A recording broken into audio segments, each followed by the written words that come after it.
مع الله إلها آخر فتقعد مذموما مخذولا وقضى ربك ألا تعبدوا إلا إياه وبالوالدين إحسانا إما يبلغن عندك الكبر أحدهما أو كلاهما فلا تقل لهما أف ولا تنهرهما وقل لهما قولا كريما واخفض لهما جناح الذل من الرحمة وقل رب ارحمهما كما ربياني صغيرا ربكم أعلم بما في نفوسكم إن تكونوا صالحين فإنه كان للأوابين غفورا وآت ذا القربى حقه والمسكين وابن السبيل ولا تبذر تبذيرا إن المبذرين كانوا إخوان الشياطين وكان الشيطان لربه كفورا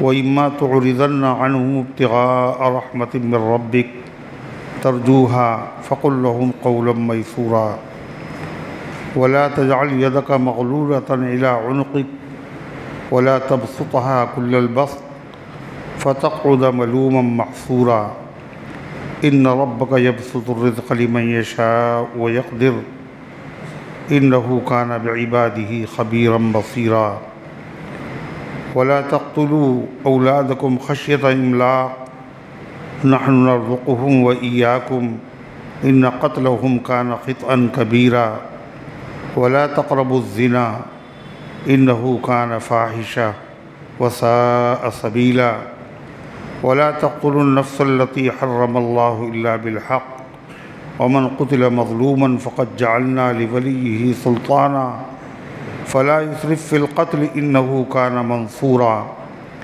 ولا تقربوا مال اليتيم إلا بالتي هي أحسن حتى يبلغ أشده وأوفوا بالعهد إن العهد كان مسؤولا وأوفوا الكيل إذا كلتم وزنوا بالقسطاس المستقيم ذلك خير وأحسن تأويلا ولا تقف ما ليس لك به علم إن السمع والبصر والفؤاد كل أولئك كان عنه مسؤولا صدق اللہ العظیم۔ محترم حضرات، سامعین کرام، حاضرین مسجد، عزیزوں اور بزرگوں اور باوقار ماؤں اور بہنوں، یہ قرآن مقدس کے 15ویں پارے کی سورہ اسراء، سورہ بنی اسرائیل کی پاکیزہ، نورانی، مبارک، بعظمت مطہر آیتیں ہیں۔ دعا کیجئے اللہ تعالیٰ ان مقدس آیات کی روشنی میں صحیح اور سچی بات عرض کرنے کی توفیق نصیب فرمائے اور ہم سب کو عمل کرنے کی توفیق عطا فرمائے۔ اس سے پہلے کی آیات میں تذکرہ تھا کہ جو شخص آخرت میں کامیابی چاہتا ہے اور جنت حاصل کرنا چاہتا ہے تو اس کو صرف تمنا سے جنت نہیں ملے گی، بلکہ اس کے لیے اسے کوشش کرنا چاہیے، اور کوشش بھی ویسی کرنا چاہیے جیسا کوشش کرنے کا حق، یعنی اس کا عمل شریعت کے مطابق ہو، اخلاص کے ساتھ ہو۔ اگر عمل ہے اور شرط نہیں پائی جائے گی، صرف تمنا ہے، جب بھی جنت نہیں ملے گی۔ عمل ہے مگر الٹا سیدھا عمل ہے، جب بھی جنت نہیں ملے گی۔ نیت بھی صحیح ہو، عمل بھی صحیح ہو۔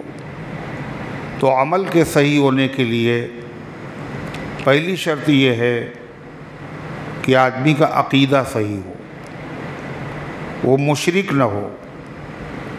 اگر وہ مشرک ہے تو دنیا میں بھی اسے کامیابی نہیں ملے گی، اور آخرت میں تو کامیابی ملنے کا کوئی سوال نہیں پیدا ہوتا۔ اس لیے حق تعالی شانہ نے سب سے پہلے فرمایا لا تجعل مع اللہ الہا آخر، اللہ تعالیٰ کے ساتھ کسی دوسرے معبود کو تجویز مت کرو۔ اللہ تعالیٰ کے ساتھ کسی اور کی عبادت بندگی مت کرو۔ فَتَقْعُدَ مَذْمُومًا مَخْذُولًا، اگر تم ایسا کرو گے تو تم بیٹھ رہو گے بے کس، مجبور، بے بس ہو کر، تمہاری کوئی اللہ کی طرف سے مدد نہیں ہوگی۔ جب تم غیر اللہ کے ساتھ شریک کرو گے عبادت میں تو اللہ تعالیٰ اس عبادت کو چھوڑ دیتا ہے اور اس بندے کی مدد کرنا بھی چھوڑ دیتا ہے۔ کہتا اب تم اسی سے مدد لے لو جس کی تم پوجا کر رہے ہو، اور ظاہر ہے نفع اور نقصان یہ اللہ کے علاوہ کسی کے قبضے میں ہے نہیں، چاہے جس کو تم شریک کر لو، نفع اور نقصان پہنچانے والی ذات اللہ کی ہے، اور اللہ نے بے یار و مددگار چھوڑ دیا تو اس آدمی کا بھلا نہ دنیا میں ہو سکتا ہے اور نہ آخرت میں۔ فرمایا اللہ تعالیٰ نے وَقَضَىٰ رَبُّكَ أَلَّا تَعْبُدُوا إِلَّا إِيَّاهُ۔ اس پورے رکوع میں 20 آیتوں میں اللہ نے ایسی اخلاقی احکام بیان فرمائے ہیں۔ عبداللہ ابن عباس کہتے ہیں توریت میں اللہ نے جو کچھ بیان فرمایا اس سب کا خلاصہ قرآن کی ان 20 آیتوں میں سمیٹ کے خدا نے رکھ دیا۔ یہ اللہ کا کمال۔ توریت کی تختیاں بہت بڑی بڑی تھیں، 70 اونٹوں کے اوپر ان کا بوجھ لادا جاتا۔ اس میں جو اخلاقی تعلیم تھی اس سب کا نچوڑ اور خلاصہ اللہ نے سورہ بنی اسرائیل کی ان 20 آیتوں میں بیان فرمایا۔ اور یہ ایسے حکم ہیں جو صرف اسی شریعت میں نہیں، موسیٰ علیہ السلام کی شریعت میں، عیسیٰ علیہ السلام کی شریعت میں، آدم علیہ السلام کی شریعت میں، ہر نبی کی شریعت میں یہ حکم باقی رہے، یہ کبھی منسوخ نہیں ہوئے اور کبھی منسوخ نہیں ہوں گے۔ ان پہ ہر شریعت میں عمل کرنا ضروری تھا۔ سب سے پہلی چیز کیا ہے؟ اللہ کے ساتھ کسی کو شریک نہ کرو۔ دوسری چیز وَقَضَىٰ رَبُّكَ أَلَّا تَعْبُدُوا إِلَّا إِيَّاهُ، اور اللہ نے حکم دیا۔ قضا کے معنی ہیں امرا، حکم دیا اللہ نے، وصیت کی کہ عبادت نہ کرو مگر اسی کی۔ کس کی؟ اللہ کی۔ اللہ کے علاوہ کوئی عبادت کے لائق ہی نہیں ہے۔ معبود وہ ہے جو کسی کا محتاج نہ ہو، اور اللہ کے علاوہ کوئی ایسا نہیں ہے جو اللہ کا محتاج نہ ہو۔ کون ہے جو نہیں ہے حاجت مند؟ حاجت مند کسے کہتے ہیں؟ جس کو ضرورت ہو، جس کو کوئی حاجت ہو، محتاج ہو، کچھ چاہیے ہو۔ کون ہے جو نہیں ہے حاجت مند؟ کس کی حاجت روا کرے کوئی؟ کس کس کی ضرورتیں آپ پوری کریں گے؟ ہر آدمی تو ضرورت مند ہے، محتاج ہے۔ جو سب محتاج ہیں، صرف ایک ہستی ایسی ہے جو کسی کی محتاج نہیں، اور وہ ہے اللہ رب العزت والجلال کی ذات گرامی۔ لہذا عبادت کے لائق وہی ہے۔ لا تعبدوا الا ایاہ، عبادت نہ کرو کسی کی مگر اسی کی۔ دوسرا حکم کیا ہے؟ وَبِالْوَالِدَيْنِ إِحْسَانًا، اور والدین کے ساتھ اچھا سلوک کرو۔ اللہ نے اپنی عبادت کے بعد، اپنے حق کے بعد قرآن پاک میں کس کا حق بیان کیا؟ والدین کا۔ اس سے اہمیت معلوم ہوتی ہے والدین کا حق کتنا اونچا، کتنا اونچا، کتنا اونچا ہے۔ اپنے حق کے ساتھ ملا کے اللہ نے ماں باپ کا حق بیان کیا۔ ایک جگہ نہیں، کئی جگہ۔ ایک جگہ فرمایا سورہ لقمان میں ان اشکر لی ولوالدیک، میرا شکریہ ادا کرو اور اپنے ماں باپ کا شکریہ ادا کرو۔ اللہ کے حق کے بعد ماں باپ کا حق، اللہ کے شکر کے بعد ماں باپ کا شکریہ ادا کرنا واجب ہے، فرض ہے۔ اللہ کی عبادت ضروری ہے اور شرک حرام ہے۔ ماں باپ کے ساتھ اچھا سلوک کرنا فرض ہے اور بدسلوکی کرنا حرام ہے۔ ایسا کیوں ہے آخر؟ اللہ نے اپنے حق کے بعد ماں باپ کا حق کیوں بیان کیا؟ اس لیے کہ انسان جو وجود میں آتا ہے اس کو حقیقی وجود دینے والا، پیدا کرنے والا کون ہے؟ اللہ۔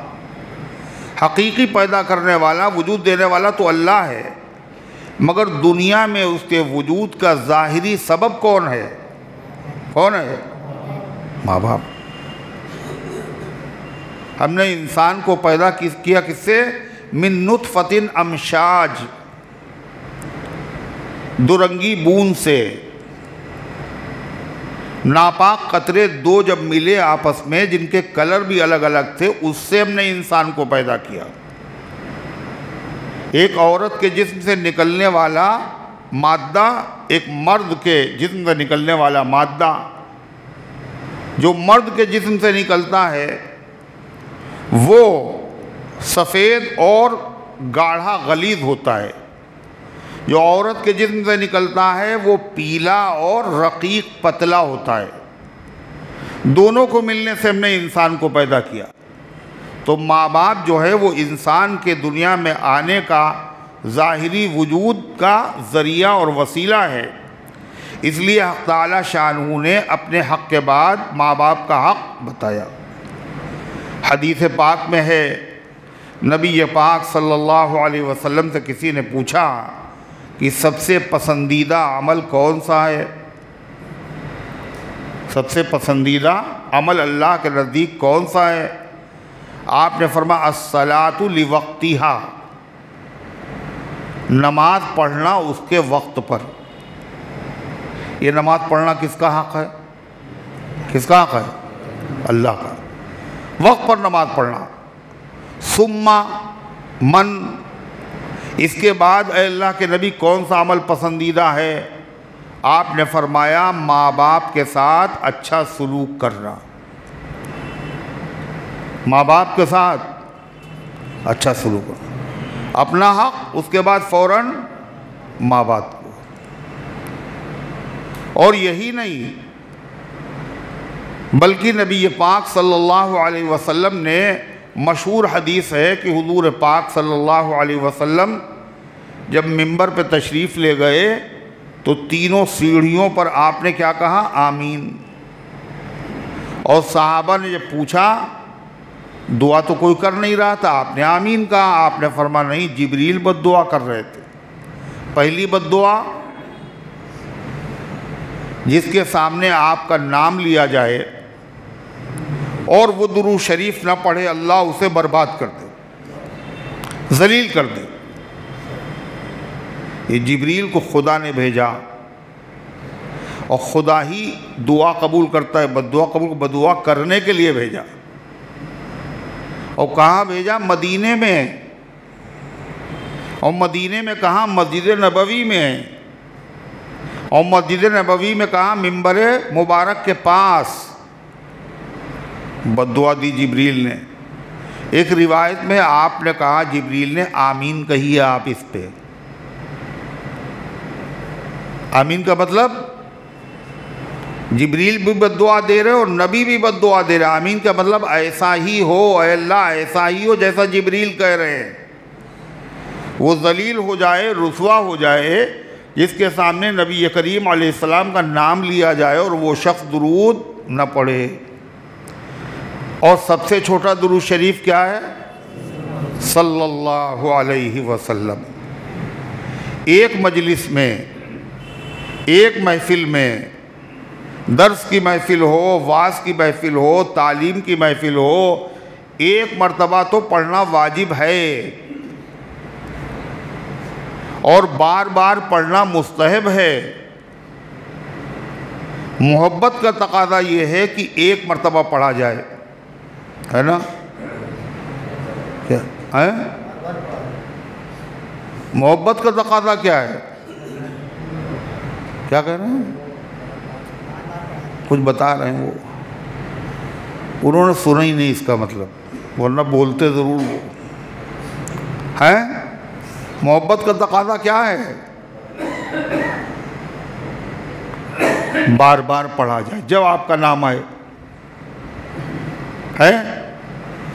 اور ہم کر کیا سکتے ہیں حضور صلی اللہ علیہ وسلم کے لیے؟ سب کچھ ہمارے پاس آپ کے صدقے میں ہے، تو درود بھی نہیں پڑھ سکتے۔ آپ نے فرمایا بخیل، مکھی چوس، کنجوس سب سے بڑا کون ہے؟ البخیل من ذکرت عنده ولم یصلی علی، سب سے بڑا بخیل کنجوس آدمی وہ ہے میرا ذکر اس کے سامنے ہو اور مجھ پہ درود نہ پڑھے۔ درود پڑھنے سے اللہ کے نبی کو کچھ ملے گا نہیں۔ اگر ہم درود نہ پڑھیں تو نبی کا کوئی نقصان نہیں ہوگا، لیکن درود پڑھنے سے ہمارا فائدہ ہوگا۔ اللہ کے نبی یہ چاہتے ہیں کوئی اپنا نقصان نہ کرے، مجھ پہ درود پڑھو، اپنا فائدہ کرو۔ اپنے فائدے کے لیے نہیں کہہ رہے ہیں، امت کے فائدے کے لیے۔ اس لیے جب ایک مرتبہ کوئی درود شریف پڑھتا ہے تو اللہ 10 رحمتیں نازل کرتا ہے، 10 درجے بلند کرتا ہے، 10 گناہوں کو معاف کرتا ہے۔ تو فائدہ ہوا نہیں ہوا؟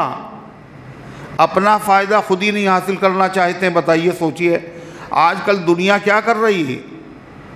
اسی پہ ٹکی ہوئی ہے دنیا، کاہب ہے دوسرے کے فائدہ ہو جائے ہے۔ دنیا یہی کر رہی ہے کہ دوسرے کا فائدہ ہو جائے ہے، سب اپنا فائدہ، دوسرا واڑ چولہے میں جائے۔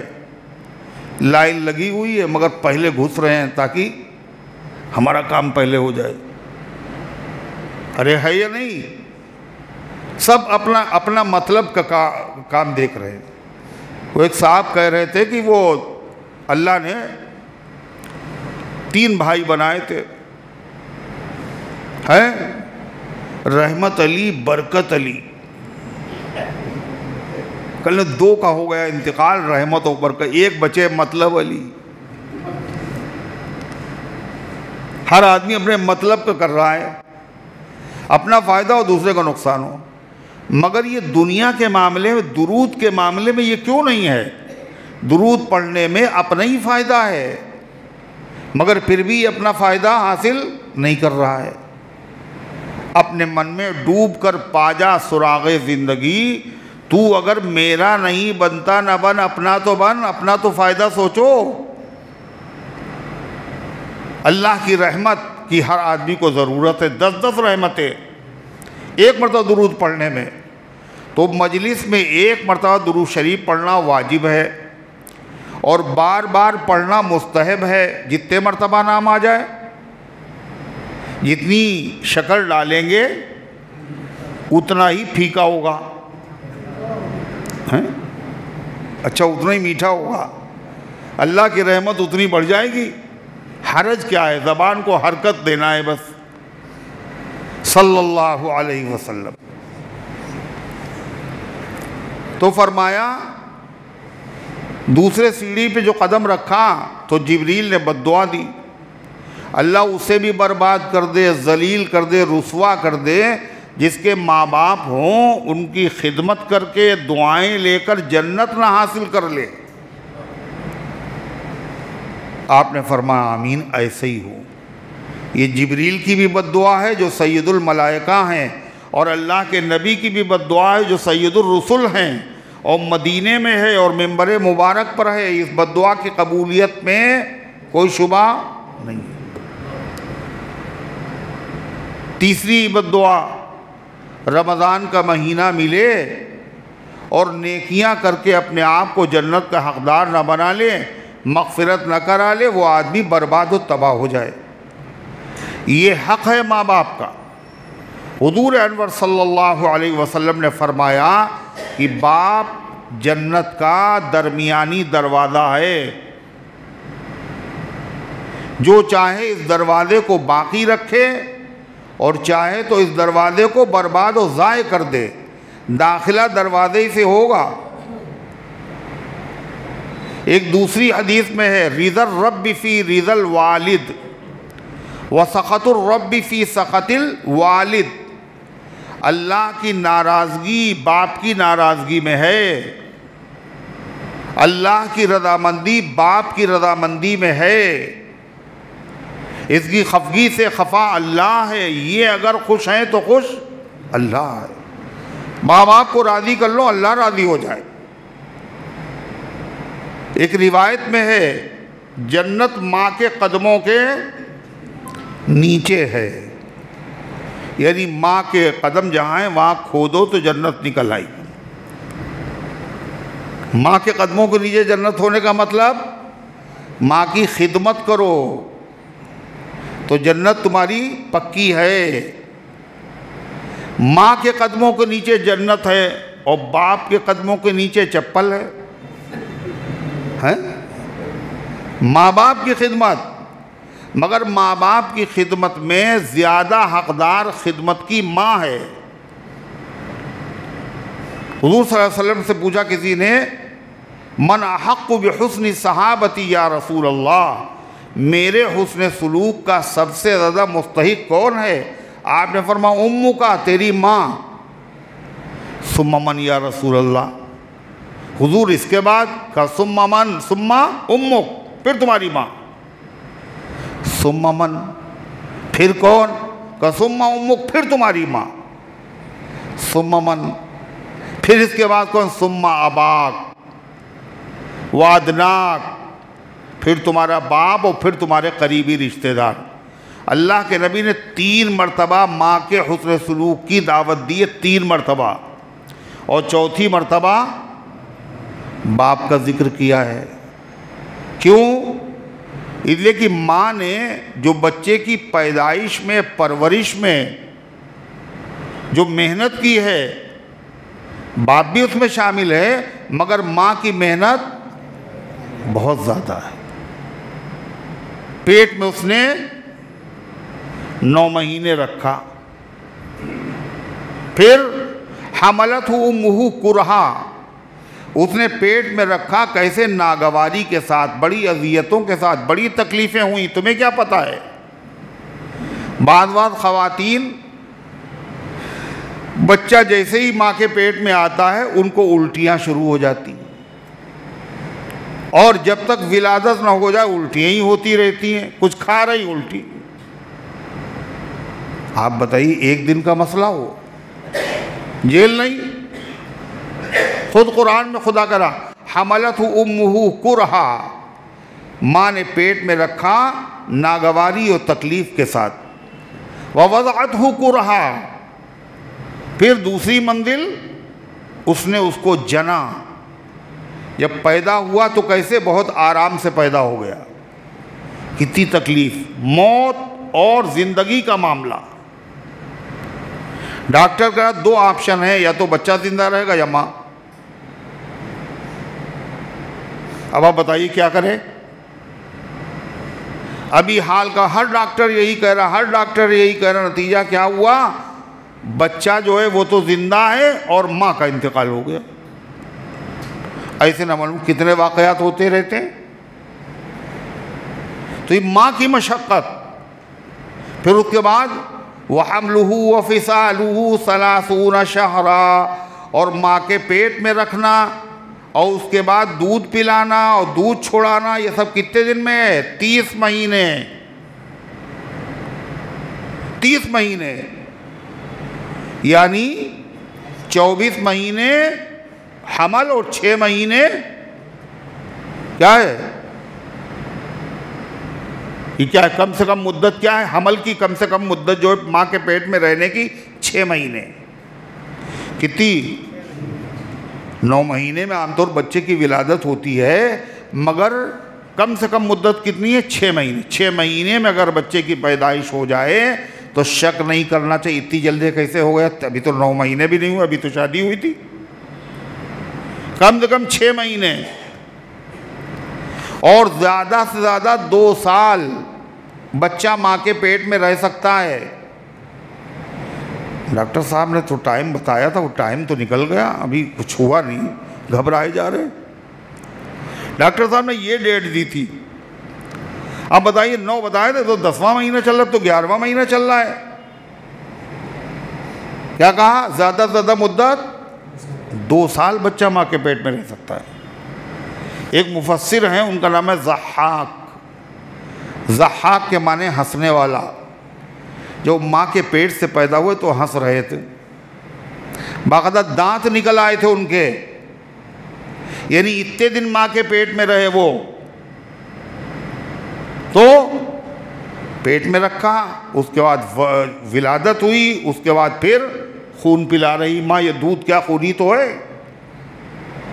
اور یہ نہ کھانا، ڈاکٹر کیا کہہ رہا ہے؟ تم نے یہ کھایا تھا اس لیے بچی کو سردی ہو گئی، یہ نہ کھانا، یہ نہ کھانا، جی چاہ رہا ہے نہیں کھا رہی۔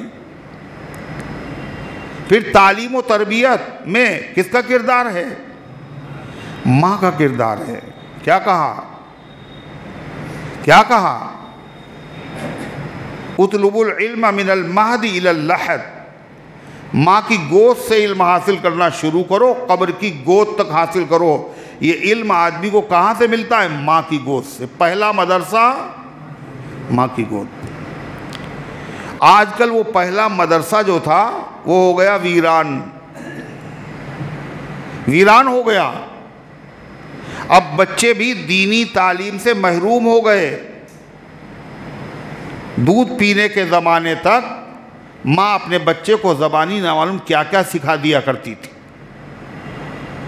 سورہ فلق، سورہ ناس، اٹھنے کی دعا، سونے کی دعا، کھانے کی دعا، پینے کی دعا، ایسے سلام کرو، ایسے بات کرو، ایسے استنجا کرو، ماں سکھاتی تھی۔ ارے تھا یا نہیں تھا؟ یہ وہ مائیں ہیں جن کی گود میں اسلام پلتا تھا۔ یہ وہ مائیں ہیں جن کی گود میں اسلام پلتا تھا، اور انہی گودوں سے انسان نور کے سانچے میں ڈھلتا تھا۔ مگر اب ماہی کو نہیں پتہ نماز میں کتنے فرض ہے، ماہی کو سے یاد نہیں ہے کون چیز، سورہ آیت الکرسی ماں کو یاد نہیں، بچے کو کہاں سے یاد ہوگا؟ ویران ہو گیا۔ تو ماں کی تعلیم و تربیت میں ماں کا بڑا کردار ہے۔ اسی لیے کیا کہا جاتا؟ آپ کی مادری زبان کیا ہے؟ کیا ہے آپ کی مادری زبان؟ ارے آپ کی مادری زبان کیا ہے؟ فارسی ہے نا؟ پرشچن ہے؟ عربی ہے نا؟ کرے عربی ہے ہماری مادری زبان۔ ان کی اماں عربی بولتی تھی۔ بولو بھائی مادری زبان ہم لوگوں کی کون سی ہے؟ اردو ہے۔ یہ مادری زبان کیوں ہو گئی؟ اماں خالی اردو بولتی ہیں، ابا تو بولتے نہیں۔ ابا انگلش ہر وقت بولتے ہیں گھر میں۔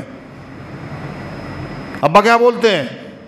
وہ بھی اردو بولتے ہیں، اماں بھی اردو بولتی ہیں، مگر اس کو مادری زبان کیوں کہتے ہیں؟ ماں والی زبان کیوں کہتے ہیں؟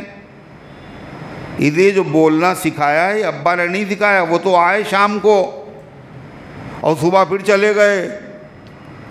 یہ دن بھر ہر وقت بچہ کس کے پاس رہا؟ ماں کے پاس رہا۔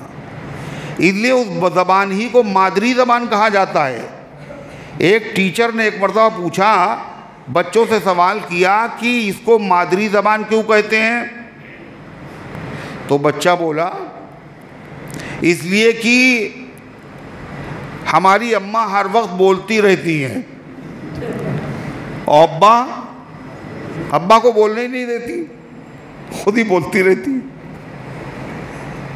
اس لیے مادری زبان کہتے ہیں۔ غرضے کی یہ تو ایک لطیفہ ہے، مگر حقیقت سچائی یہی ہے۔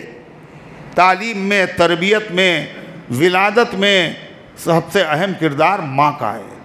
اس لیے ماں خدمت کی زیادہ مستحق ہے۔ شریعت بتا رہی، نبی بتا رہے ہیں۔ آج کل بچے کیا حال ہے؟ ماں سے لے کر کے بازار میں بیچ کے اپنے اڑا ڈالتے ہیں، بجائے ماں کو دینے کے۔ بہت دقت ہے اور قرضہ ہو گیا ہے اور کوئی راستہ نہیں ہے، اپنی ماں کے پاس خوشامد کر رہے ہیں۔ ماں نے کہا جاؤ میری پائل لے لو اور وہاں رکھ دو، سنار کے وہاں بیٹھ ڈالو، اپنی ضرورت پوری کر لو، بجائے ماں کو دینے کے ماں سے لے رہے ہیں۔ ماں مستحق ہے اس کی۔ باپ کی خدمت نہ کریں، باپ کی بھی کریں، مگر زیادہ خدمت ماں کی کریں۔ مالی خدمت، ہاتھ پیروں سے خدمت ماں کی، باپ کی بھی کریں، ماں کی بھی کریں، مگر ماں کی زیادہ کرے. اس لیے کبھی کبھی ماں کو کچھ دینا ہوتا ہے اور اس کے بعد کچھ نہیں. دسیوں ضرورتیں ہوتی ہیں ماں کی. اب نہیں کی خدمت ماں کی.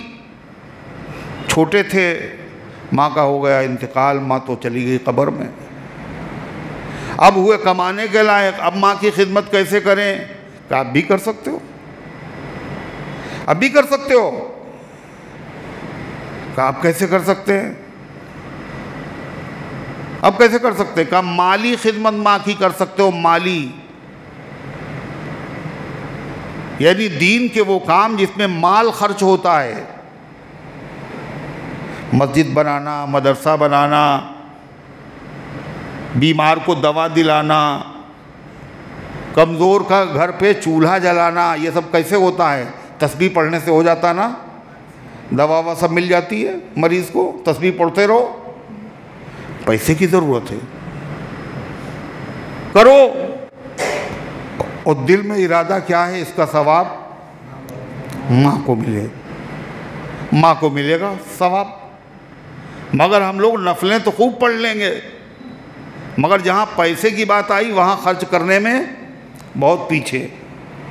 مسجد کے غلے میں دیکھیے آپ، جتنے بڑے بڑے ہیں گھر کے، محلے کے سب بڑے بڑے، آپ پیچھے بیٹھ کے نظارہ کیجئے. جب مسجد کا غلہ سامنے آئے، وہ اس نے بڑھایا آگے، اس نے بڑھایا آگے، اس نے کسی نے ڈالا اس میں، تو کیا ڈالا؟ وہ ڈھونڈ رہا ہے کوئی نکل آئے اس میں 5 کا سکہ، اور نہیں نکلا. ہیں بہت بڑے آدمی، مگر ڈھونڈنے 5 کا سکہ، وہ نہیں نکلا تو نہیں دیا. 100 روپے دینے کی توفیق نہیں ہے. اور بڑے بڑے ناک والے، اور یہ سب اپنے بچے کی شادی میں، آتش بازی میں ہزاروں روپیہ اس میں آگ لگاتے ہیں. لیکن اللہ کے گھر میں ماں کے نام سے دے دو، باپ کے نام سے دے دو، زیادہ سے زیادہ دے دو. دکھے گا کوئی؟ کہ مسجد میں یہ ضرورت ہے. دیکھیے کتنے لوگ آ کر کے مسجد میں دیتے ہیں، اور پانی کتنے مسجد سے بھر بھر کے لے جاتے ہیں. آپ بتائیے، پورے کین بھر کے لے جا رہے ہیں ٹھنڈے پانی کے مسجد سے، اور 1 پیسہ مسجد میں نہیں دے رہے. یہ تو اللہ کا گھر ہے، یہاں سے لینا ہے، دینا تھوڑی. تو اللہ کا گھر ہے، اپنے گھر کے اوپر ہیں، اور جیسے ہی اٹھے اور پنکھا کھٹ سے بند کیا، بل زیادہ آئے گا.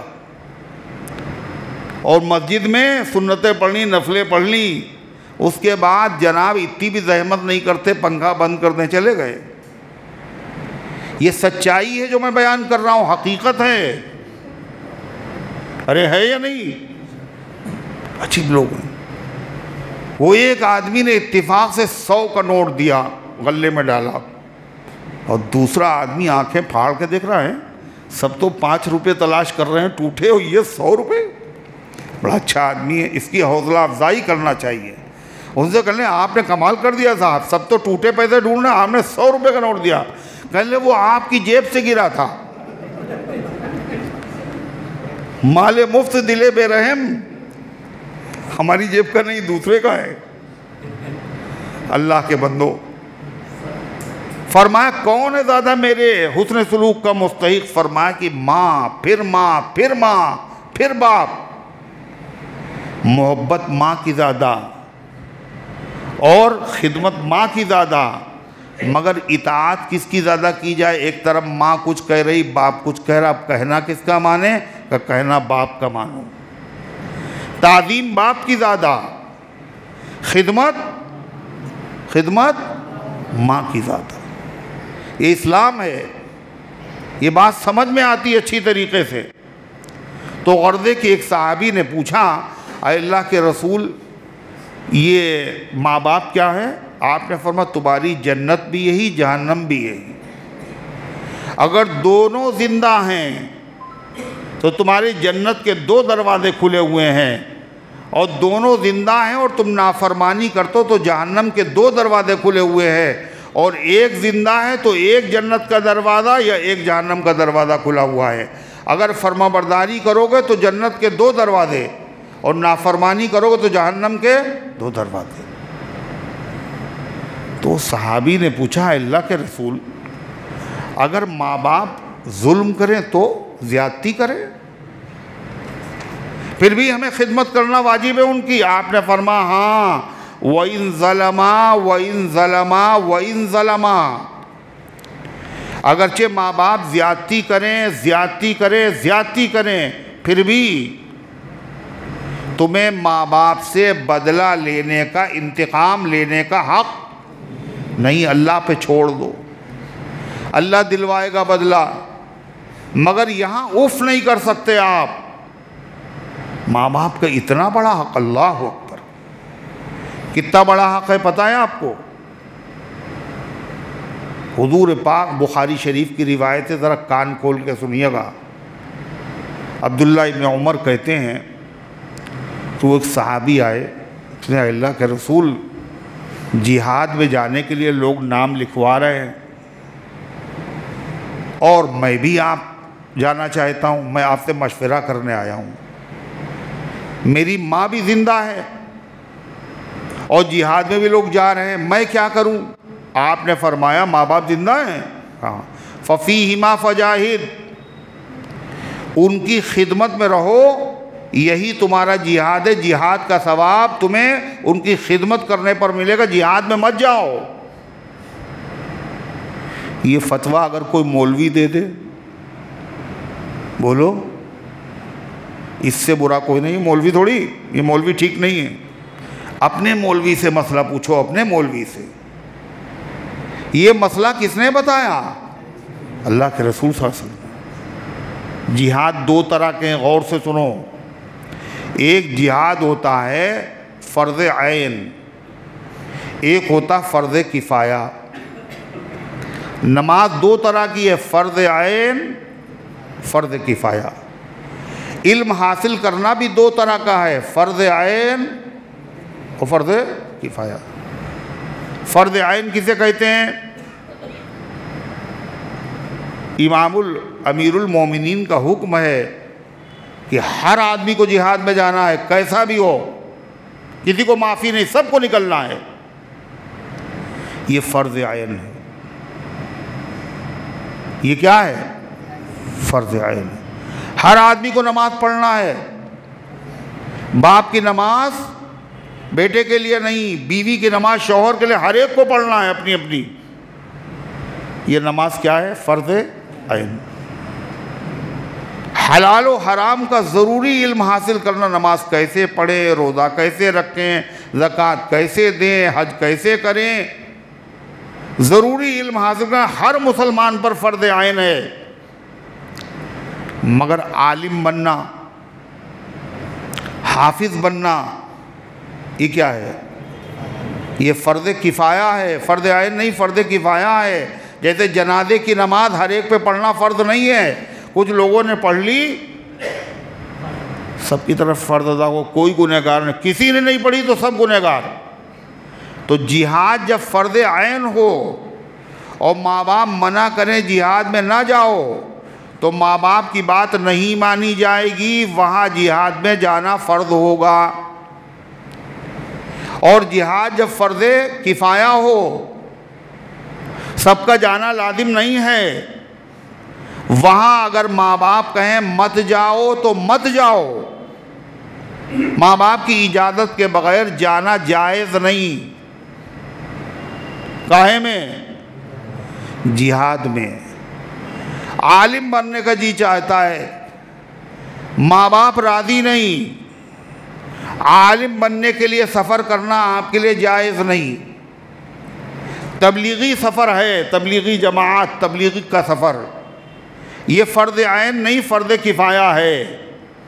ماں باپ اگر راضی نہیں ہیں تو جانا آپ کے لیے جائز نہیں ہے، خود سن لو اچھی طرح سے، جہاد میں جانا جائز نہیں، علم کا سفر جائز نہیں، اسی طریقے سے تبلیغ کا سفر بھی جائز نہیں۔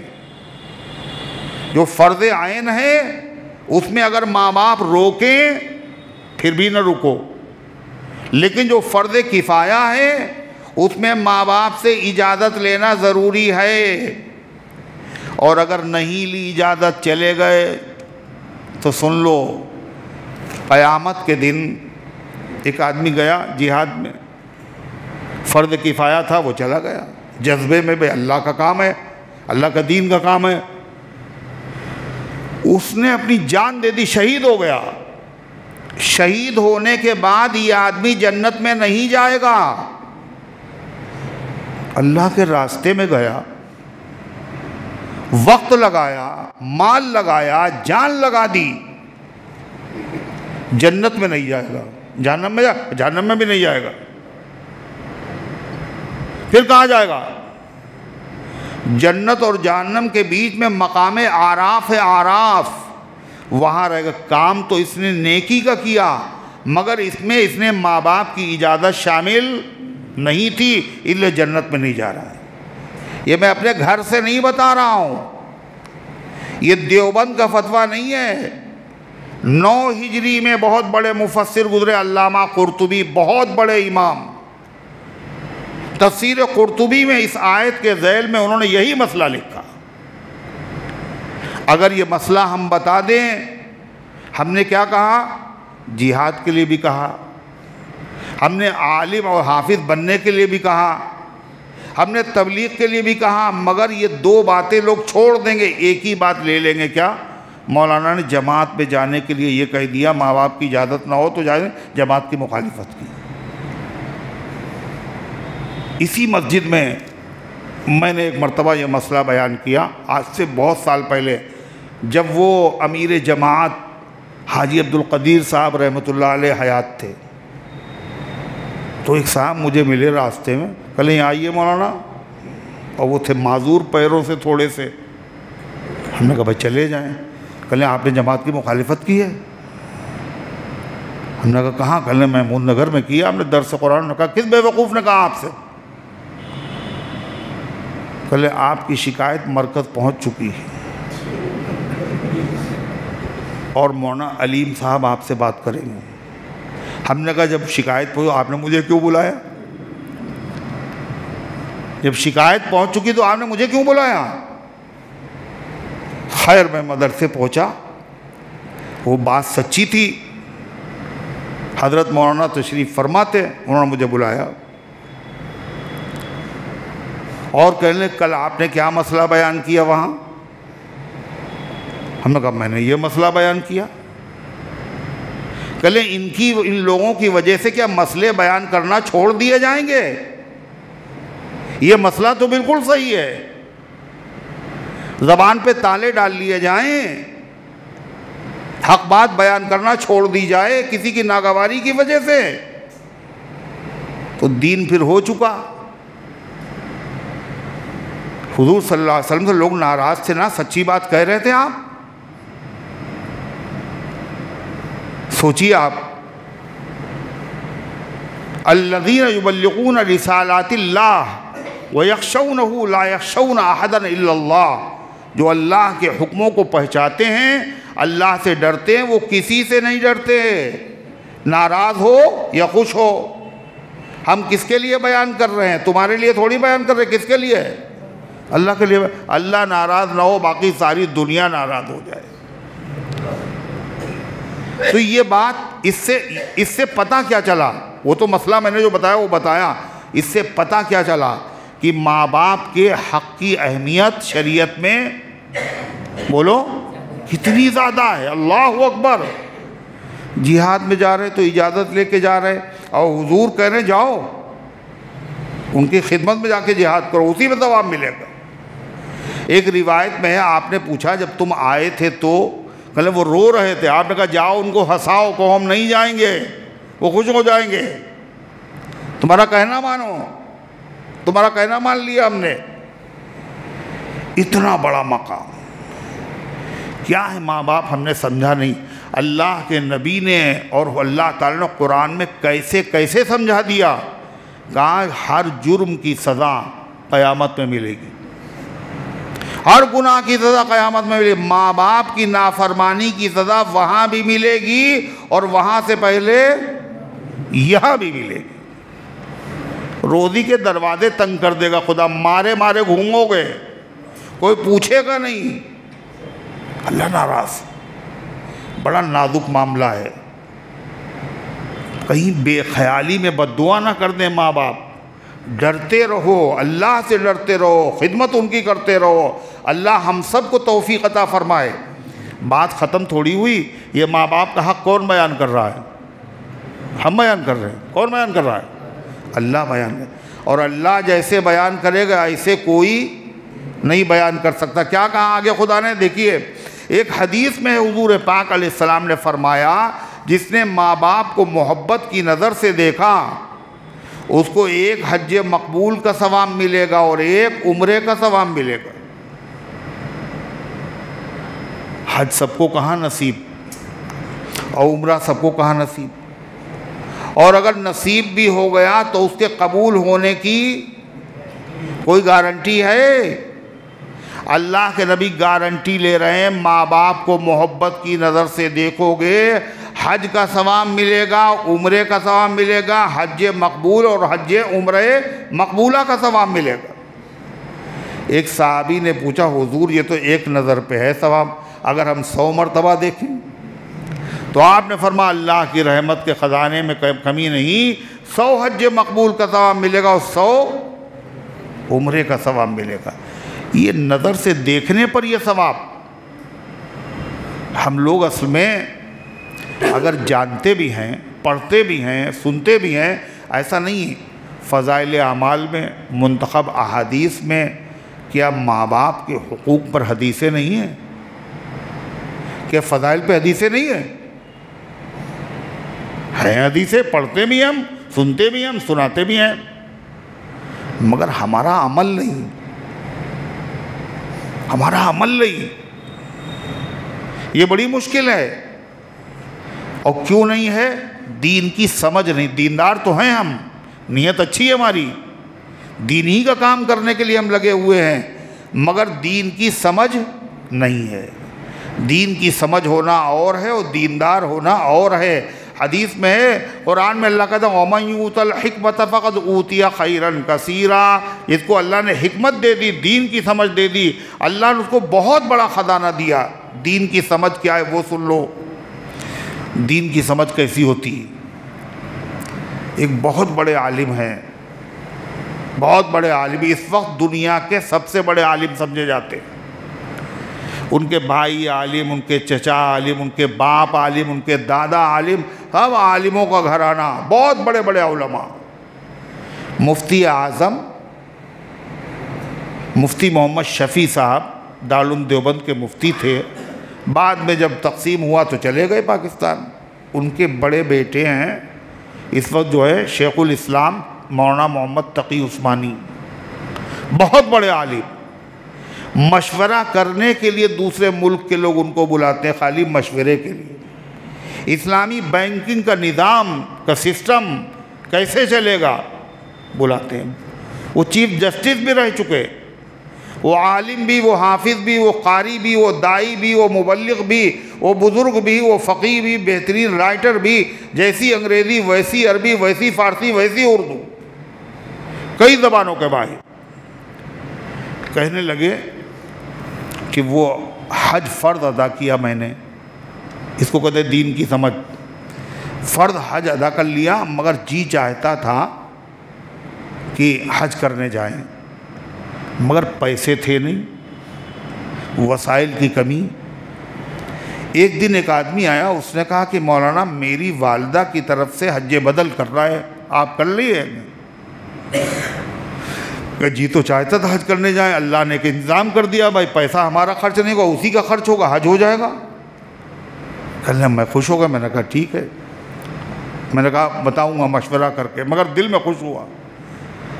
کہا اس زمانے میں میرے والد بیمار تھے اور ان کی خدمت سارے بچے کرتے تھے، میں بھی کرتا تھا، مگر میں نے کیا اپنا کمرہ چھوڑ دیا، جہاں میرے والد کا کمرہ تھا اسی کمرے میں منتقل ہو گیا والد صاحب کی خدمت کے لیے، کب یہ مجھے بلا لے خدمت۔ اور بھی تھے خدمت کرنے والے، تو میں نے والد صاحب سے کہا کہ وہ ایک صاحب نے کہا ہے حج بدل کے لیے ہم کو بھیجنا چاہتے ہیں۔ کہ اچھی بات ہے، خوشی کی بات ہے۔ کہا کچھ دنوں کے بعد جب حج کا موسم نکلا، کل وہ تمہارا حج بدل کا کیا ہوا؟ والد نے خود ہی پوچھا، تم تو حج پہ جانا چاہتے تھے اور حج بدل کے لیے تمہیں کوئی بھیج رہا تھا، اس کا کیا ہوا؟ کہنے میں نے کہا حضرت میرا حج تو یہی ہے، میرا حج تو یہی ہے، آپ کی خدمت یہی میرا حج ہے۔ یہ دین کی سمجھ تھی۔ فرض حج تو کر چکے تھے، نفلی حج تھا، ماں باپ کی خدمت کی اہمیت زیادہ ہے، یعنی فرض کفایہ میں بھی ماں باپ کی اجازت کے بغیر نہ جاؤ، یہ تو نفلی حج ہے، دین کی سمجھ تھی نا۔ تو کہنے والد صاحب نے کہا بیٹے تم بہت حج کرو گے، بہت عمرے کرو گے۔ کہنے بات ختم ہو گئی۔ کہنے آج تو حال یہ ہے کہ سال میں کئی مرتبہ جاتا ہوں اور کئی مہینے رہتا ہوں، اور کتنی وہاں کی تنظیمیں ایسی ہیں جن کا میں صدر ہوں، کتنے ایسے مقامات ہیں جن مدرسوں کا مجھے ممبر بنایا گیا ہے، اور وہاں جہاں امام حرم کھڑے ہوتے ہیں مسجد نبوی میں، اس کے پیچھے خاص لوگ کھڑے ہوتے ہیں ان کے بغل میں۔ دیکھا ہے جن لوگوں نے وہاں دیکھا ہے، بالکل مسجد نبوی کی محراب میں جو امام صاحب کھڑے ان کے پیچھے کون کھڑا ہوتا ہے؟ دوسرے امام لوگ کھڑے ہوتے ہیں۔ پھر وہاں پر پولیس والے کھڑے ہوتے ہیں، سیکورٹی گارڈ۔ مفتی تقی عثمانی کہاں کھڑے ہوں؟ ادھر امام کے پیچھے کھڑے ہوں، ادھر کھڑے ہوئے ہیں عرب، ادھر کھڑے ہوئے ہیں عرب، بیچ میں کھڑے ہوئے ہیں۔ یہ مقبولیت، یہ محبوبیت کیوں ملی؟ چلے گئے ہوتے حج بدل کرنے، جی بھی چاہ رہا تھا اور فری میں ہو بھی جاتا، مگر دین کی سمجھ تھی نا، اللہ تعالیٰ نے اس کو قبول فرمایا اور کتنے حج کرا دیے اور کہاں پہنچا دیا۔ اللہ ہم سب کو دین کی صحیح سمجھ عطا فرما دے بس، اور اللہ عمل کی تو اللہ تعالیٰ نے کیا فرمایا؟ وَقَضَىٰ رَبُّكَ أَلَّا تَعْبُدُوا إِلَّا إِيَّاهُ وَبِالْوَالِدَيْنِ إِحْسَانًا، اور ماں باپ کے ساتھ اچھا سلوک کرو۔ ایک صحابی آ گئے، وہ انصاری صحابی تھے، ان کا نام تھا حضرت ابو اسید۔ فرماتے ایک انصاری صحابی آئے، کہنے اللہ کے رسول زندگی میں جو کچھ ہم سے ہو سکا ہم نے اپنے ماں باپ کا حق ادا کیا، کیا مرنے کے بعد بھی ماں باپ کا کوئی حق ہوتا ہے؟ آپ نے فرمایا 4 حق۔ ہم میں سے بہت سارے لوگ ایسے ہوں گے جن کے ماں باپ دنیا سے جا چکے، اور بہت سے ایسے ہیں جن کے ہیں تو دولت لوٹ لو، خوش کر لو ان کو، ان کی خدمت کر لو، ان کو منا لو، اور اگر چلے گئے ہیں فرمایا جب بھی ان کا 4 حق ہیں۔ اللہ کے نبی نے بتائیں، فرمایا الصلاۃ علیہا، جنازے کی نماز پڑھنا، تو وہ تو پڑھی تھی، والاستغفار لہما، ان کے لیے مغفرت کی دعا کرتے رہنا، وانفاذ عہدہما، انہوں نے اگر کسی سے کوئی وعدہ کیا تھا، کسی سے کچھ قرضہ لیا تھا، کیا کیا تھا؟ ہیں بھائی کیا کیا تھا؟ کس نے قرضہ لیا تھا؟ پڑوسی نے نا۔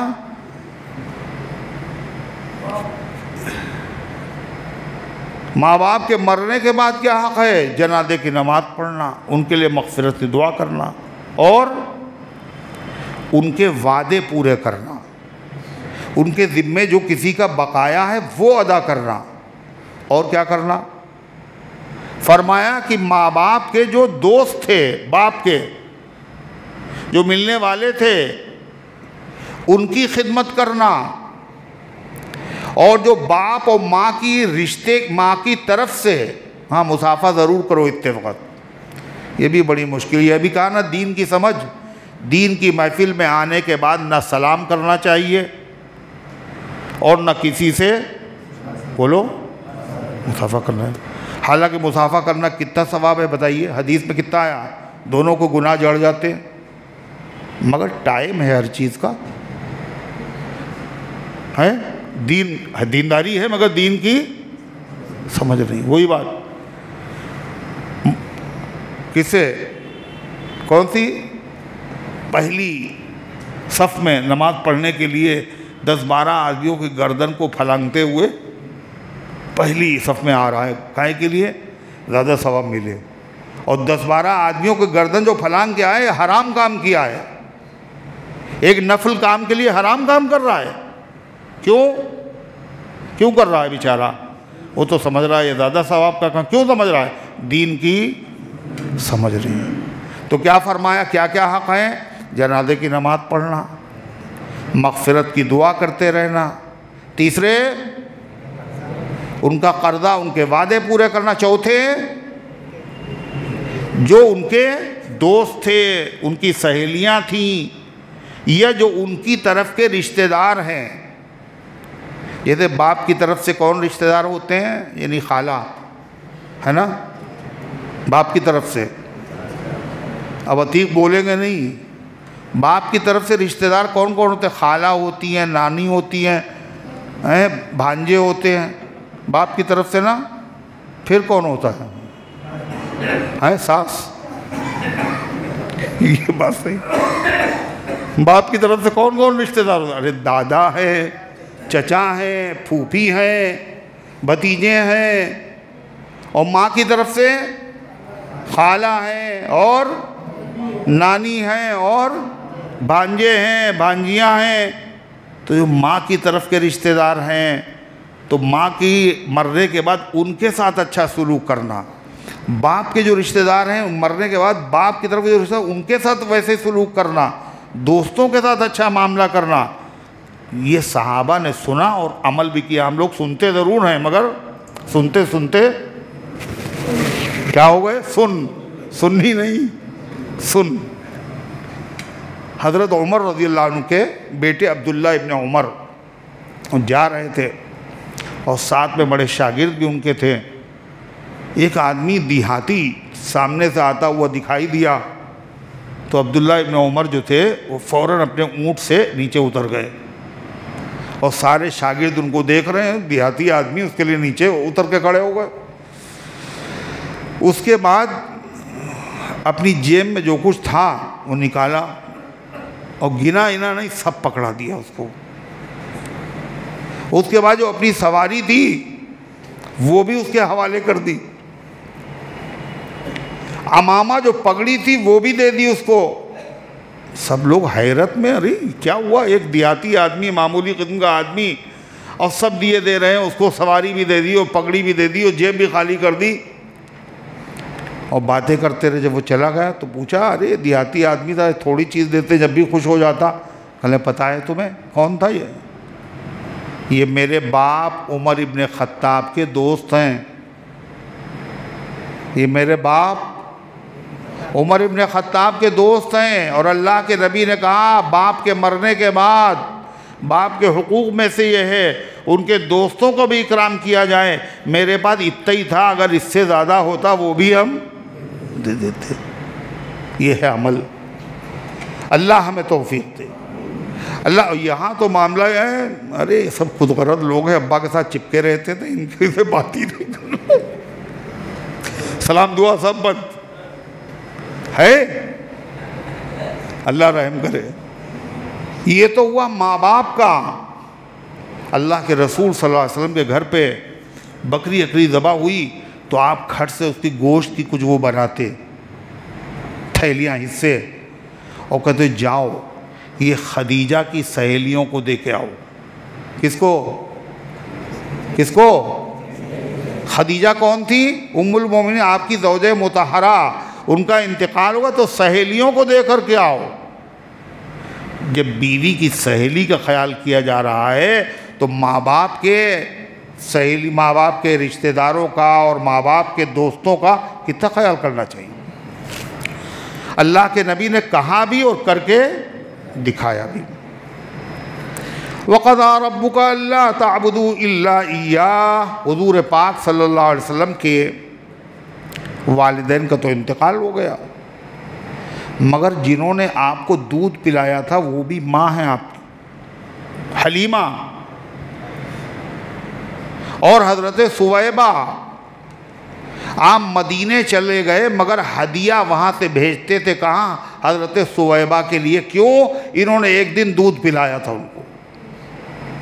اور حلیمہ سعدیہ کی بیٹی جب آئیں تو آپ نے چادر ان کے لیے بچھا دی. جب مکہ فتح ہوا تو آپ نے کہا سویبہ کہاں ہے؟ کہا ان کا انتقال ہو. کہا ان کے بیٹے کہاں ہیں؟ کہا ان کا بھی انتقال ہو گیا. یہ ہے نبی کا معاملہ.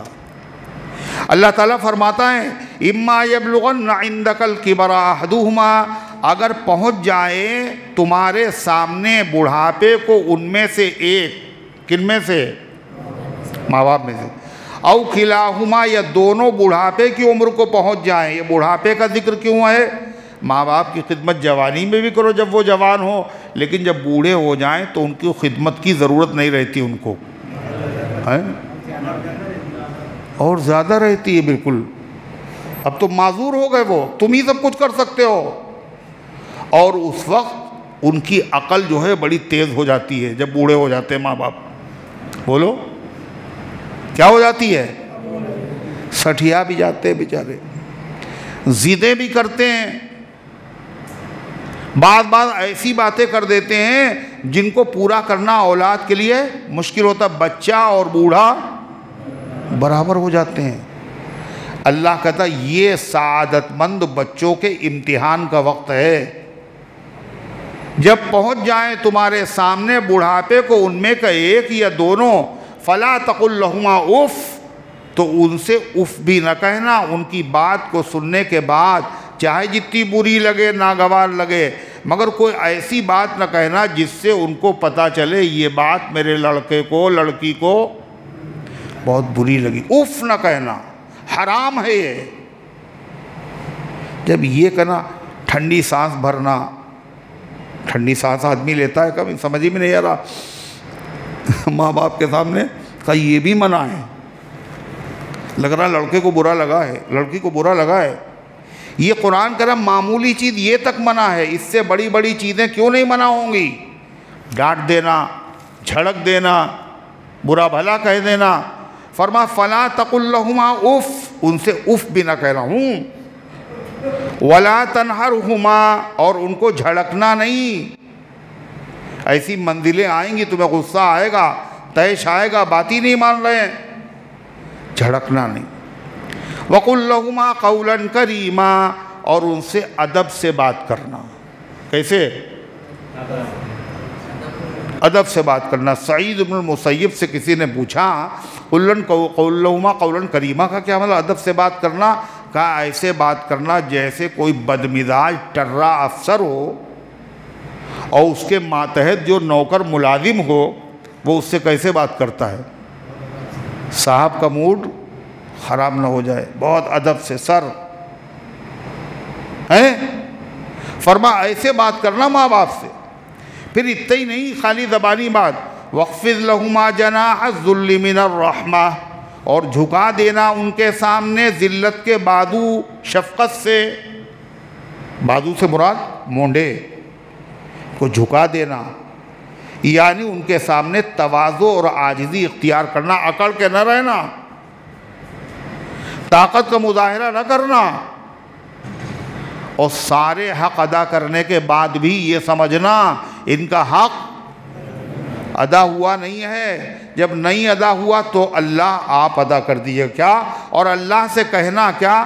رب ارحمہما کما ربیانی صغیرا، اے میرے رب ان دونوں پر رحم فرما. بڑھاپے میں جب تک یہ زندہ رہیں اے اللہ ان پر رحم فرما. یہ کمزور ہیں، ان کی ہڈیوں میں درد ہے، ان کو کھانسی آتی ہے، ان کو نیند نہیں آتی ہے، ان کی یادداشت کمزور ہو گئی ہے، کھانا کھاتے ہیں تو کھانا گر جاتا ہے، کپڑے خراب ہو جاتے ہیں، کپڑوں میں پیشاب ہو جاتا. اللہ ان کے حال پہ رحم فرما. ایسے بچپن میں بچوں سے پیشاب نہیں ہو جاتا تھا، ماں دھوتی تھی. ایسے بڑوں کا معاملہ ہو جاتا ہے اب. لہذا سب کچھ کرنے کے بعد اللہ سے کہنا اے اللہ ان دونوں پر رحم فرما، دنیا میں بھی رحم فرما، ان کی مشکلیں آسان فرما دے. اور وفات کے بعد بھی وفات کے بعد بھی کیا وفات کے بعد تھوڑی سی دور اور آپ بیٹھتے تو اچھا رہتا، تھوڑی اچت دوری بنائے رکھیے ورنہ ایکسیڈنٹ کا خطرہ ہے نا۔ اللہ حکم دے رہا ہے کس کو؟ نبی کے واسطے سے تمام بچوں کو جن کے ماں باپ ہیں، قل کہو، مانگا کرو یہ دعا، یہ حق ہے ماں باپ کا، کیا مانگو گے؟ رب ارحمہما کما ربیانی صغیرا، اے اللہ ان پر مہربانی کر، رحمت نازل فرما، جیسے انہوں نے بچپن کے زمانے میں مجھ پر رحم کیا اور جیسے مجھے پالا تھا، میری ہر چیز برداشت کی تھی، بے عقلی کی باتیں میں نے بچپن میں کی تھی، سب انہوں نے سنی تھی، سب انہوں نے مانی تھی، ضدیں بھی مانی تھی، اے اللہ ان پر رحم فرما۔ یہ دعا کرنا، یہ دعا کس کو یاد ہے؟ کس کو یاد ہے؟ ارے کس کو یاد ہے؟ اتنے لوگوں کو یاد ہے، باقی لوگوں کو یاد۔ اچھا یاد کون نہیں کرے گا؟ ارے کون نہیں یاد کرے گا؟ پھر اگلے درس میں سب سنائیں گے، ہمیں جتنے آئیں اتنے بھی نہیں آئیں ہیں؟ نہیں ایسا نہیں ہے، مشکل نہیں ہے، چھوٹی سی دعا ہے۔ کیا؟ رب ارحمہما، پڑھو، کما ربیانی صغیرا، رب ارحمہما کما ربیانی صغیرا، رب ارحمہما کما ربیانی صغیرا۔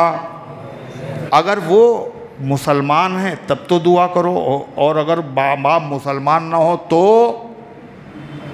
کہا جب بھی دعا کرو۔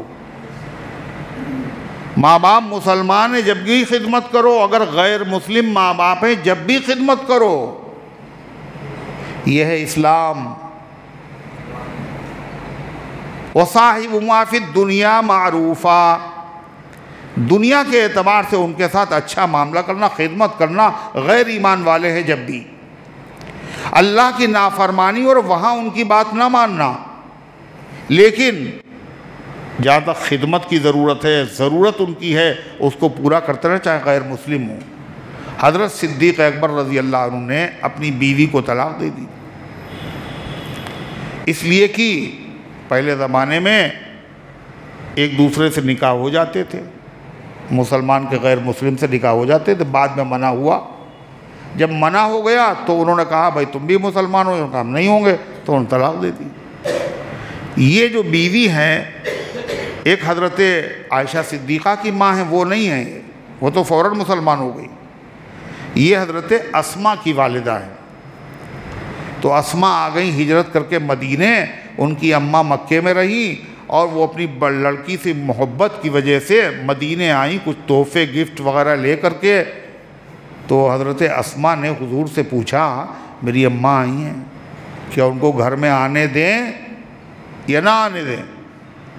کیا ان کی خدمت کریں ہم؟ وہ ایمان والی نہیں ہے، آپ نے فرمایا سلی ام کی، اپنی ماں کے ساتھ اچھا سلوک کرو، کافر ہیں مگر پھر بھی ماں باپ ہیں، کیا بات نہ مانیں ان کی؟ کہا شریعت کے خلاف جب وہ کوئی بات کہیں تو ان کی بات نہ ماننا، کوئی شرک کرو نہیں مانیں گے، باقی ان کی خدمت کرنا اور ان کی ضرورت کو پوری کرنا یہ ایمان کا تقاضا ہے، اسلام کی تعلیم ہے۔ حضرت سعد بن ابی وقاص حضور کے رشتے میں ماموں اور فاتح ایران ہیں، تو ماں سے بڑی محبت تھی، جب یہ ایمان لے آئے تو ان کا امتحان شروع ہوا۔ ماں نے کہا دھوپ میں پڑے رہیں گے، کچھ کھائیں گے نہیں، پئیں گے نہیں، مر جائیں گے اگر تم نے محمد صلی اللہ علیہ وسلم کا دین نہیں چھوڑا، لوگ کہیں گے تم ماں کے قاتل ہو۔ کئی دن ہو گئے کھایا نہیں پیا نہیں، تو حضرت سعد آئے اپنی ماں کے پاس اور کہنے امی جان مجھے آپ سے بڑی محبت ہے، مگر اس دین سے آپ سے زیادہ محبت ہے، سنو صاف تمہارے پاس ایک جان ہے، اگر 100 جانیں ہوتی اور تم کہتی شرک کرو میں شرک نہیں کرتا، اور ساری جانیں نکلتی رہتی، مجھے کوئی پرواہ نہیں ہے، چاہے کھاؤ یا نہ کھاؤ، میں یہ دین نہیں چھوڑ سکتا۔ ماں نے دیکھا اتنے پکے ہیں تو انہوں نے بھوک ہڑتال جو تھی اپنی سماپت کر دی، کھانا پینا شروع کر دیا۔ قرآن میں اس کا ذکر ہے، وَإِن جَاهَدَاكَ عَلَىٰ أَن تُشْرِكَ بِي مَا لَيْسَ لَكَ بِهِ عِلْمٌ فَلَا تُطِعْهُمَا، اگر وہ دباؤ ڈالے تم میرے ساتھ شرک کرو تو ان کا کہنا نہ مانو۔ اللہ فرماتا ہے رَبُّكُمْ أَعْلَمُ بِمَا فِي نُفُوسِكُمْ، دعا بھی کرتے رہنا۔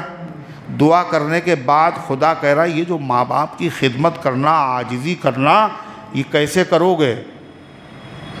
دل سے کرنا، دل سے، یہ نہیں لوگوں کو دکھاوے کے لیے ابا کو کپڑے بدل دیے اور یہ کہہ دیا وہ کہہ دیا، اور دل میں ہے جلدی یہ بڈھا مر جائے۔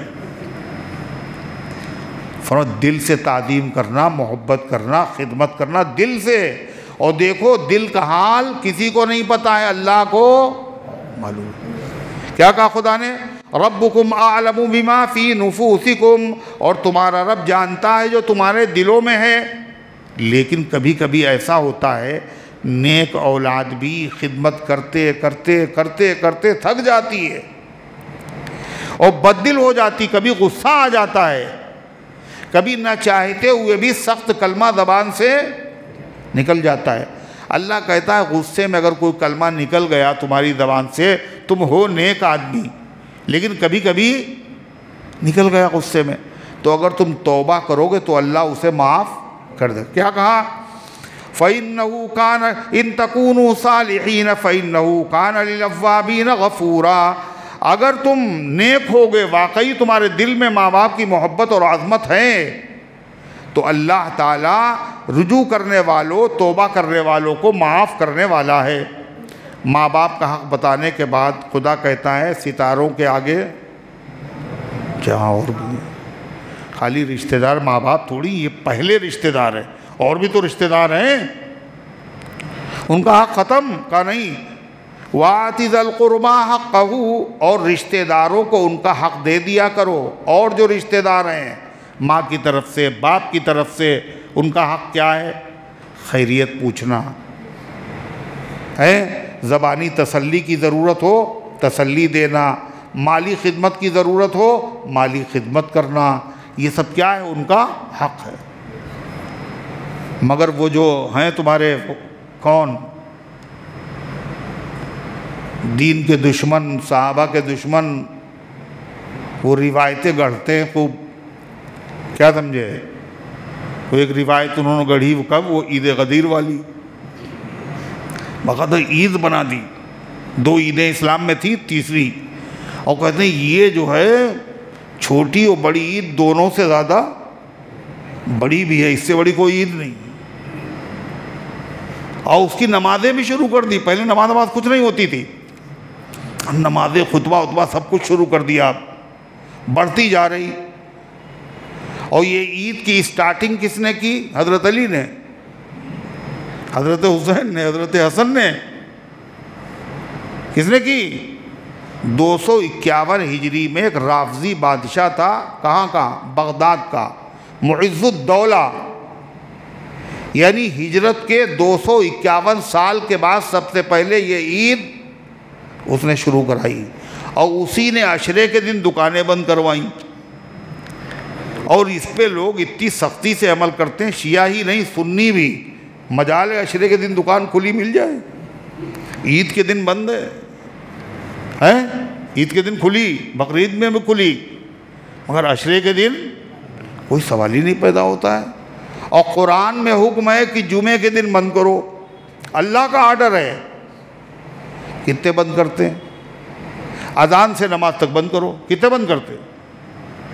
اور رافضی بادشاہ کا آرڈر تھا، وہ اس کو سب فالو کر رہے ہیں، سب بڑی سختی کے ساتھ۔ روایتیں خوب گڑھنے میں ماہر ہیں۔ حضرت علی رضی اللہ عنہ کو درجہ بڑھانے کے لیے، درجہ بڑھانے کے لیے روایتیں اس کے لیے گڑھی جائیں جس کا قد چھوٹا ہو، اس کو اسٹول پہ کھڑا کیا جائے۔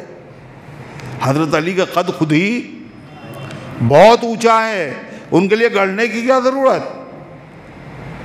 مگر یہ لوگ دین کو برباد کرنا چاہتے ہیں۔ قرآن کی اس آیت میں بھی ایک روایت گڑھی، کل وَآتِ ذَا الْقُرْبَىٰ حَقَّهُ، اس میں ہر جگہ اللہ کے نبی کو خطاب کیا گیا ہے۔ کیا؟ اللہ تعالیٰ کی عبادت کرو، ماں باپ کے ساتھ اچھا سلوک کرو، خطاب نبی سے ہے، مگر سنایا امت کو گیا ہے۔ یہاں بھی کہا گیا رشتہ داروں کو ان کا حق دیا کرو، حضور کو ارشاد ہے، مگر حضور کے واسطے سے امت سے کہا جا رہا اپنے اپنے رشتہ داروں کا خیال کیا کرو۔ تو کہتے ہیں جب یہ آیت نازل ہوئی تو حضور صلی اللہ علیہ وسلم جبریل سے پوچھا رشتہ دار سے مراد کیا ہے؟ اب بتائیے، رشتہ داروں میں مراد بتانا پڑے گی۔ حضور نہیں جانتے تھے رشتہ دار ہمارے کون کون ہیں؟ سبھی جانتے ہیں ہمارے رشتہ دار کون کون ہیں۔ تو کہا حضور نے جبریل سے پوچھا رشتہ دار کون ہے؟ تو کہنے فاطمہ۔ کون ہے؟ فاطمہ۔ کہنے ان کا حق دے دو، اللہ کہہ رہا ان کا حق کیا ہے؟ کہنے باغ فدق۔ کیا دے دو؟ ارے کس کو دے دو؟ رشتہ داروں کو ان کا حق دے دو۔ کہا پوچھا رشتہ دار سے مراد کون؟ کہا فاطمہ۔ کا حق کیا ہے؟ باغ فدق دے دو۔ بالکل خالص گڑھی ہوئی بات ہے۔ یہ آیت مکے میں نازل ہوئی، اور فاطمہ زہرا کی شادی جو ہوئی وہ کہاں ہوئی؟ مدینے میں ہوئی۔ بتائیے آپ، اور اس میں کہا جائے رشتہ داروں کو سلوک دے دو، حق دے دو۔ کہتے رشتہ داروں سے مراد فاطمہ ہیں، حضور کے رشتہ دار علی نہیں ہیں، بینیاں حضور کے رشتہ دار نہیں ہیں، چچا زاد بھائی رشتہ دار نہیں ہیں، عباس حضور کے چچا رشتہ دار نہیں ہیں۔ حضور پوچھیں گے رشتہ دار کون؟ پھر کہا باغ فدق دے دو۔ آیت نازل ہو رہی مکے میں، اور فدق ابھی مسلمانوں کے قبضے میں آیا بھی نہیں، کہ فدق دے دو۔ تو یہ ساری کارروائی کاہے کے لیے؟ دین کو ناقص نامعتبر بنانے کے لیے ہے۔ اللہ تعالیٰ ان کے شرور اور فتن سے حفاظت فرمائیں، ان گزارشات کو قبول فرمائیں، عمل کرنے کی توفیق عطا فرمائیں۔ ہاں بھائی، کیا نابالغ لڑکے کا اذان دینا اور تکبیر کہنا درست ہے؟ اگر وہ سمجھدار ہے تو درست ہے، اذان بھی درست ہے اور تکبیر بھی درست ہے۔ کسی کو اعتراض ہوگا کسی کے اذان اور نماز کہنے پہ؟ بڑے کائیاں لوگ ہیں نا۔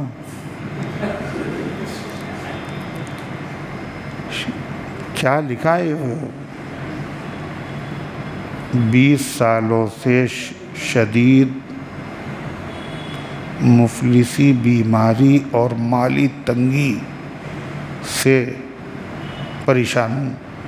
لا حول ولا قوت الا باللہ 500 مرتبہ پڑھے، اور اول آخر درود شریف 100 مرتبہ پڑھے۔